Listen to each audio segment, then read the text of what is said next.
아미떼의 아들 요나에게 임하니라로 시작된 요나서는 우리가 잘 아는 말씀입니다. 주일학교 때부터도 많이 들었던 그런 내용입니다.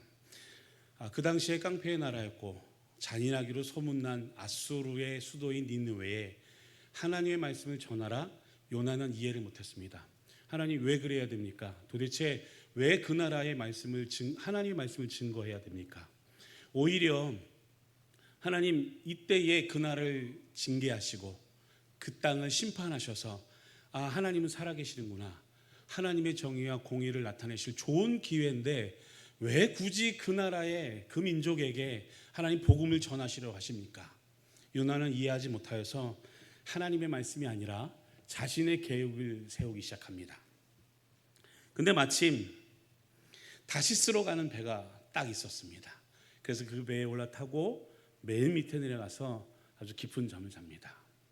여러분, 이거는 평안이 아닙니다. 영적 무감각입니다. 우리가 하나님의 말씀을 떠나 살고 하나님의 명령을 어기고 내 계획, 내 마음대로 살아갈 때 오는 평안은 평안이 아닙니다. 영적으로 무감각해서 내가 죽어 있는 것조차도 모르는 상태라는 겁니다. 여러분, 요나서 1장 12절에 이렇게 되어 있습니다. 그가 대답하되 나를 들어 바다에 던지라. 그리하면 바다가 너희를 향하여 잔잔하리라. 너희가 이 큰 폭풍을 만난 것이 나 때문인 줄 내가 아노라 하니라. 잠에서 깬 요나가 상황을 판단하고 파악하고 이것이 나 때문입니다 라고 고백합니다. 그리고 하나님이 준비하신 특별한 장소에서 특별한 시간을 갖게 됩니다. 그리고 나서 요나에게 똑같은 하나님의 말씀이 임합니다. 더하지도 않으셨고 덜하지도 않으신 하나님의 말씀이 또 임합니다. 여러분, 요나서 3장 3절 4절 보십시오. 요나가 여호와의 말씀대로 일어나서 니느웨로 가니라. 니느웨는 사흘 동안 걸을 만큼 하나님 앞에 큰 성읍이더라. 요나가 그 성읍에 들어가서 하루 동안 다니며 외쳐 이르되 40일이 지나면 니느웨가 무너지리라 하였더라. 여러분, 니느웨 성은 3일 동안 걸어 다녀야 될 아주 큰 성이었답니다. 근데 요나는 하루 만에 그 성을 다 돌아다닙니다. 제가 상상하건대 뛰어다녔거나 아니면 대충 하나님의 말씀을 증거했다는 것이죠. 요나는 분명히 특별한 시간에 특별한 장소에서 하나님 앞에 고백했습니다. 구원은 하나님께 있습니다. 그런데 여러분, 정말 멋진 고백이고 정말 정확한 고백이지만 그것뿐이었습니다. 어쩌면 어떤 상황과 형편, 자신의 감정 때문에 그렇게 고백한 것이 아닌가 싶을 정도입니다. 왜냐하면 하나님의 말씀이 그 땅에 임했고 그리고 가축들까지 금식하면서 회개하는 역사가 그 니느웨 성에 일어납니다. 하나님의 말씀이 선포되니 반응이 일어나고 기적이 일어나고 역사가 일어난 겁니다. 그러면 당연히 하나님의 말씀이 임하고 기적이 일어났으니 찬양하고 하나님께 영광을 돌려야 됨에도 불구하고 그 모습을 본 요나의 반응은 4장 1절에 이렇게 기록되어 있습니다. 요나가 매우 싫어하고 성내며 열받았다는 겁니다. 내 뜻대로 내 정의와 공의대로 되지 않았다는 겁니다. 저 민족에게 복음을 증거하고 말씀을 증거하고 이게 맞나? 이게 옳은가? 진짜 하나님은 그렇게 생각하시는 건가? 이랬다는 겁니다. 그래서 성을 내고 싫어했다는 겁니다. 내 정의와 내 공의대로 진행이 되지 않고 반대로 흘러가니까 기분이 너무 나빴다는 겁니다. 이럴 거면 하나님 이러실 거면 처음부터 내게 말씀하시죠.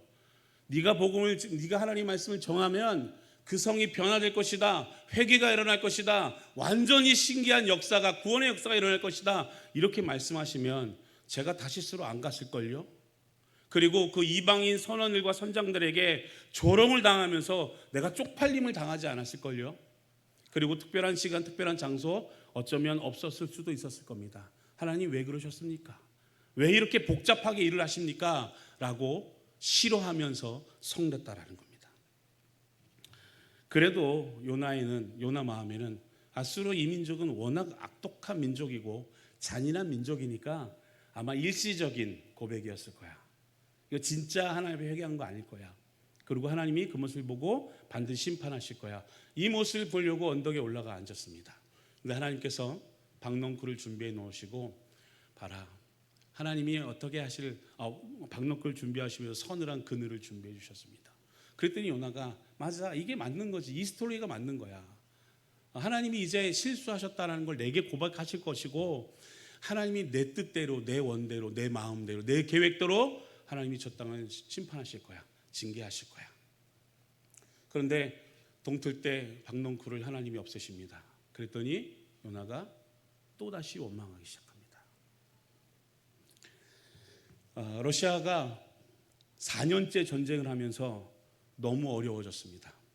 초창기에는 경제적인 성장도 있었고 여러 가지 혜택들이 많이 있어서 푸틴을 향한, 전쟁을 향한 지지율이 90%까지 올라갔는데 이제 4년째가 되다 보니까 너무 힘들어하고 지루해하고 그만큼 또 많은 피해도 일어나고 정신적인 압박도 있다 보니까 이제 푸틴을 향한, 전쟁을 향한 지지율이 점점 떨어지기 시작합니다.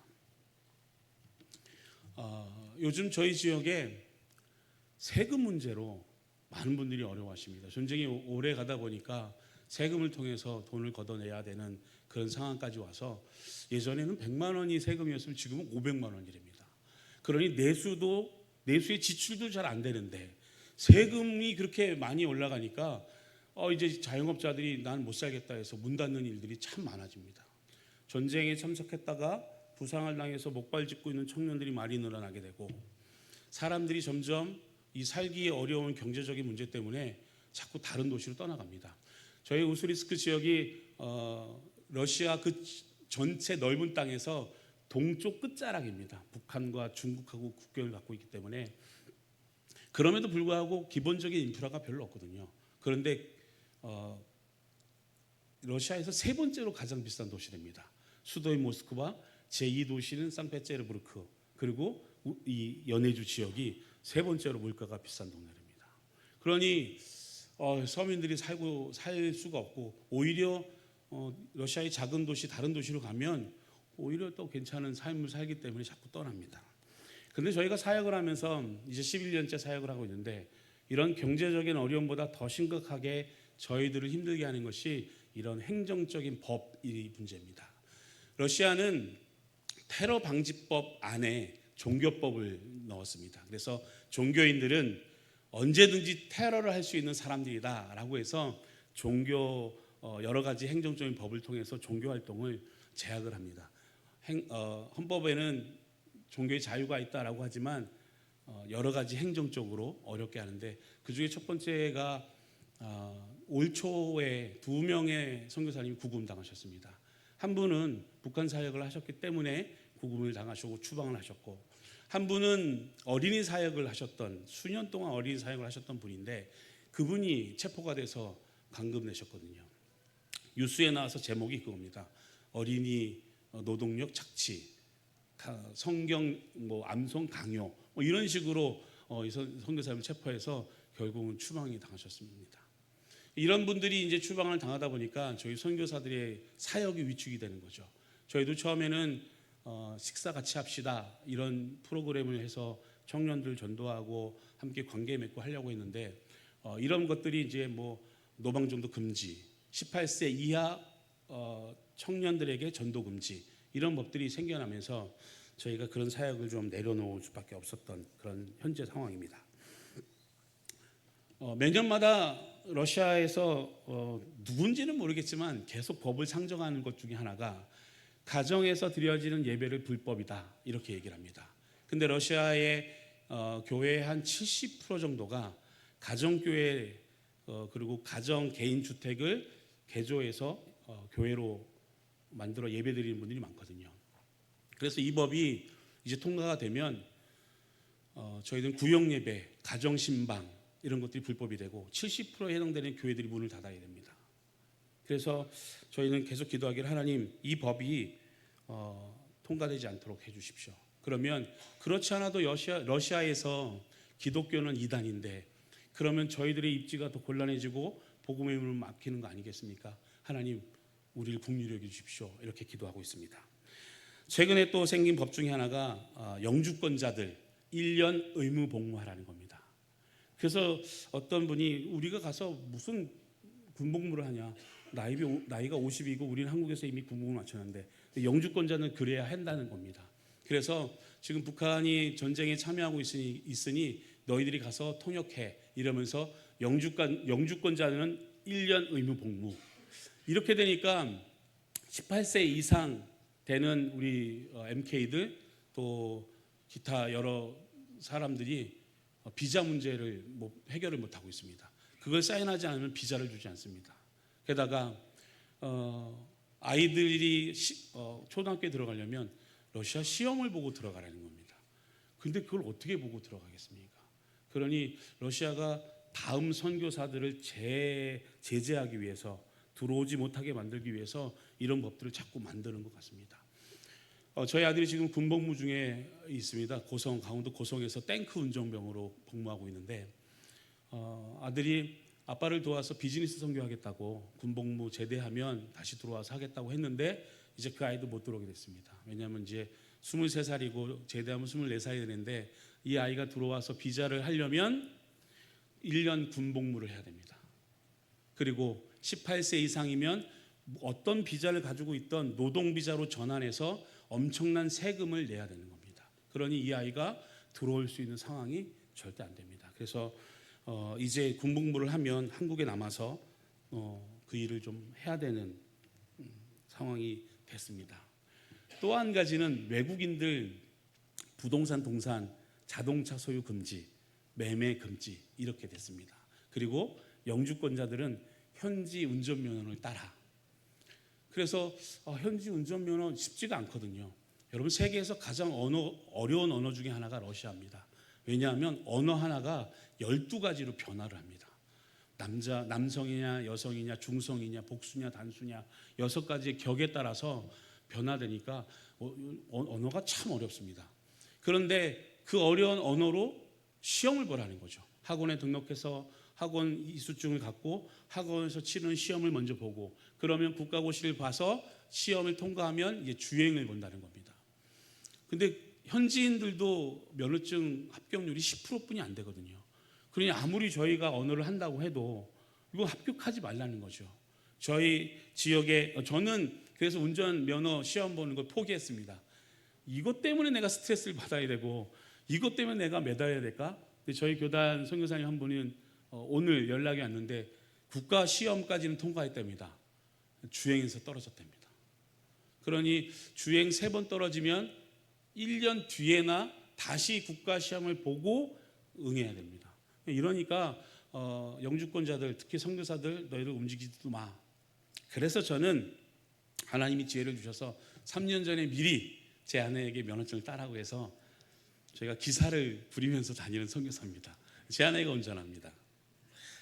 이런 문제들 때문에 선교의 길이 좀 참 많이 막힙니다. 게다가 요즘 북한 사람들이 연해주 지역에 참 많습니다. 예전에는 벌목공동만 있었는데 지금은 북한이 전쟁에 참석하면서 아주 혈맹이 됐죠. 러시아와 북한의 관계가. 스포츠, 교류, 유학생, 사업체, 관광객 정말 수도 없이 많은 사람들이 있습니다. 그래서 영사관에서는 저희들에게 매주마다 경고 문자 날립니다. 여권 항상 소지하고 계시고 사람 많은 데 가지 말고 해 떨어지면 집으로 들어가십시오. 왜냐하면 이런 제3국의 분쟁 문제가 생기면 러시아는 북한 편 들 수밖에 없습니다. 그리고 저희들은 또 북한 사람들에게 있어서 적이잖아요. 적. 뭐라 그랬죠? 주적. 예, 그러니까 저희는 좀 자유롭지가 못합니다. 그런 여러 가지 문제들 때문에 저희들이 조금 숨죽이고 지금은 교회에서만 저는 종교 비자를 통해서 목사의 신분을 받고 있습니다. 그리고 저희 교회는 2017년도에 코로나 전에 교회를 등록해서 지금 저희 교회는 등록 교회가 되어 있습니다. 2017년도에 저희가 개척을 했고 지금 9년 동안 개척 사역을 계속하고 있습니다. 저희 성도들은 저희들을 만나서 이제 말씀을 듣게 되고 말씀을 공부하게 되는 그런 성도들입니다. 이분들 예전에는 정교회였죠. 정교회는 세례를 받으면 구원받는 겁니다. 왜냐하면 하나님의 교회에서 하나님의 권한이 이 땅에 위임된 교회가 준 세례면 나는 교회의 일원이 되고 교회의 일원이 되면 나는 구원받았다, 이렇게 생각하는 사람들입니다. 그러니 태어날 때부터 세례를 받았기 때문에 자기는 나는 구원받았다라고 생각하시는 분들이고, 매년마다 1년에 몇 번 하는 성찬식을 통해서 죄의 문제를 해결하는 분들입니다. 우리처럼 그냥 우리가 기념하는 성찬식이 아니라 이분들의 성찬식은 임재설입니다. 포도주와 빵에 예수 그리스도가 임재하셔서 내 죄를 해결해 주는 겁니다. 그러니 세례받아서 구원 티켓은 따놓고, 그리고 어쩔 수 없이 해결해야 되는 죄의 문제는 성찬식을 통해서 해결되기, 나는 천국 가지, 이랬던 신앙을 갖고 있었던 분입니다. 이콘 앞에서 기도하고 촛불을 켜놓고 기도했던 분이고, 1월 19일 날 가장 추운 그 겨울에 신부가 십자가로 이렇게 담가 놓은 성수에 들어가면 그 물은 거룩한 물이 되어서 거기에 들어가서 내가 빠지면 내 병마와 질병과 악한 영으로부터 내가 구원받는다라는 그런 의식을 치르는 성도들이 저희 성도들이었습니다. 종교의 사상을 좀 씻어내고 말씀으로, 기도로, 예배로 그렇게 함께 해온 시간이 벌써 9년째 흘러가고 있습니다. 그런데 저희 성도들이 항상 물어보는 게 그겁니다. 목사님, 맞아요? 이렇게 신앙생활하는 거 맞아요? 성경에 그렇게 말씀하셨고 목사님이 저희들을 가르쳤기 때문에 그렇게 사는데 우리 주변 사람들은 그게 아니래요. 우리 보고 변절자래요. 배신자래요. 러시아 사람은 정교회고 정교회인은 러시아 사람인데 너희들은 이단 교회 다닌다는 거죠. 우리 하나님, 우리 교회가 아니라 어디서 이상한 거 듣도 보도 못한 그 교회 가서 뭐 말씀 배우고 뭐 예배한다는 거죠. 러시아 사람들의 생각에는 교회하면 건물입니다. 그런데 저희는 건물이 없거든요. 5층짜리 그 건물에서 새들어서 예배드리고 있으니까 상가 건물인 거죠. 그렇지 않아도 이단인데 건물도 없고 십자가도 없고 이상한 데 가서 예배드리고 너희들은 뭐야?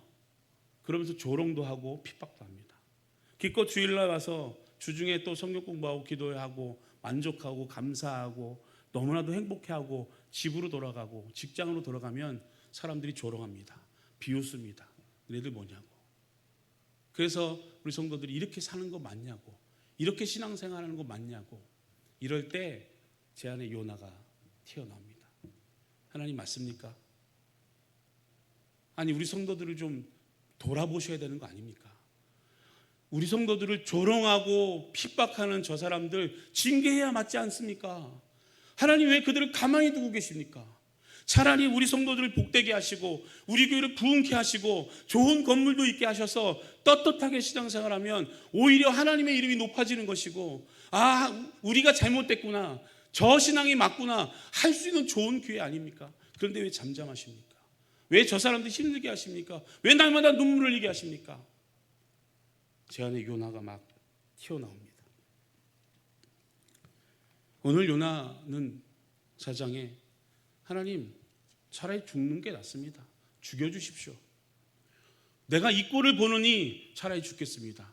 하나님이 말씀하십니다. 야, 네가 심지도 않고 거두지도 않은 이 박농쿨 없어진 거 왜 이렇게 싫어해? 오히려 저 성에는, 니누의 성에는 좌우를 분별하지 못하는 12만 명의 내가 아끼는, 내가 구원하고 싶은 사람들이 있는데 나는 그렇게 하고 싶은데 네 생각은 어떠니? 이러고 요나서가 끝나는 겁니다.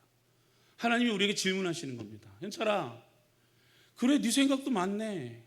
그런데 나는 우스리스크에 사는 20만 명, 좌우를 알지 못하고 온전한 신앙이 아니라 형식적인 신앙, 세례가 도대체 뭐니, 성찬이 도대체 뭐니, 이콘이 뭐니, 촛불이 뭐니, 그 앞에서 절하고 기도하고 성수에 빠졌다고, 성수 뿌렸다고 내가 건강해지고 악마로부터 보호가 되고 내 죄가 사함받았다고 하는 저 무지한 사람들 내가 아끼려고 하는데, 내가 구원하고 싶은데, 너희들을 통해서 참신앙을 알려주고 싶은데 네 생각은 어떠니? 이렇게 물으시는 것 같습니다. 여러분 어떠십니까? 여러분 속에는 요나가 없습니까? 제게는 있습니다. 제게는 있습니다. 때로는 가정에서 저희 아이들에게 요나가 나타납니다. 제 아내에게도 요나가 나타납니다. 스칼라 교회 성도들 그렇게 힘들게 신앙생활하고 눈물을 흘리면서 이게 맞습니까? 이게 맞습니까? 하는 그 성도들에게도 요나가 나타납니다. 내가 하나님 눈물로 품고 하나님 민족을 위해서 내가 헌신하겠습니다라고 했던 그 러시아 땅에도 요나가 나타납니다. 성령 하나님 도우십시오. 하나님 정말 내 안에 그런 일들이 없도록 도와주십시오. 날마다 기도합니다. 여러분들은 어떠십니까? 수년을 신앙생활 하셨고 수십 년째 신앙생활 하시고 어쩌면 평생을 신앙생활 하시면서 요나가 나타나지 않으십니까? 오늘 하나님이 물으시잖아요. 나는 그런데 너는 어떻니? 너는 어떻니? 여러분 이거 하나님의 은혜와 사랑 아니겠습니까? 하나님이 우리에게 물으신다는 거죠. 내 생각은 내 마음은 내 계획은 이런데 너는 어떠니? 그 앞에 하나님 내 공의와 내 정의는 이렇습니다. 나는 이렇게 하고 싶습니다. 내 계획은 이렇습니다. 그러면서 영적 무감각으로 살아가고 있지 않습니까? 오늘 하나님이 저에게 묻고 우리에게 묻는 말입니다. 그 앞에서 하나님 믿음으로 살아갈 수 있도록 도와주십시오. 믿음으로 성령님이 인도하시는 대로 살아갈 수 있도록 도와주십시오 라고 기도할 수 있는 저와 여러분이었으면 참 좋겠습니다. 앞으로 스칼라 교회가 어떤 모양으로 흘러갈지는 잘 모르겠습니다. 오늘 예배 드리면서 저희가 동영상을 찍고 왔습니다. 동영상을 찍은 예배를 드리면서 우리 성도들이 저희 단톡방에다 장문의 편지를 냈더라고요. 고맙습니다 선교사님, 감사합니다.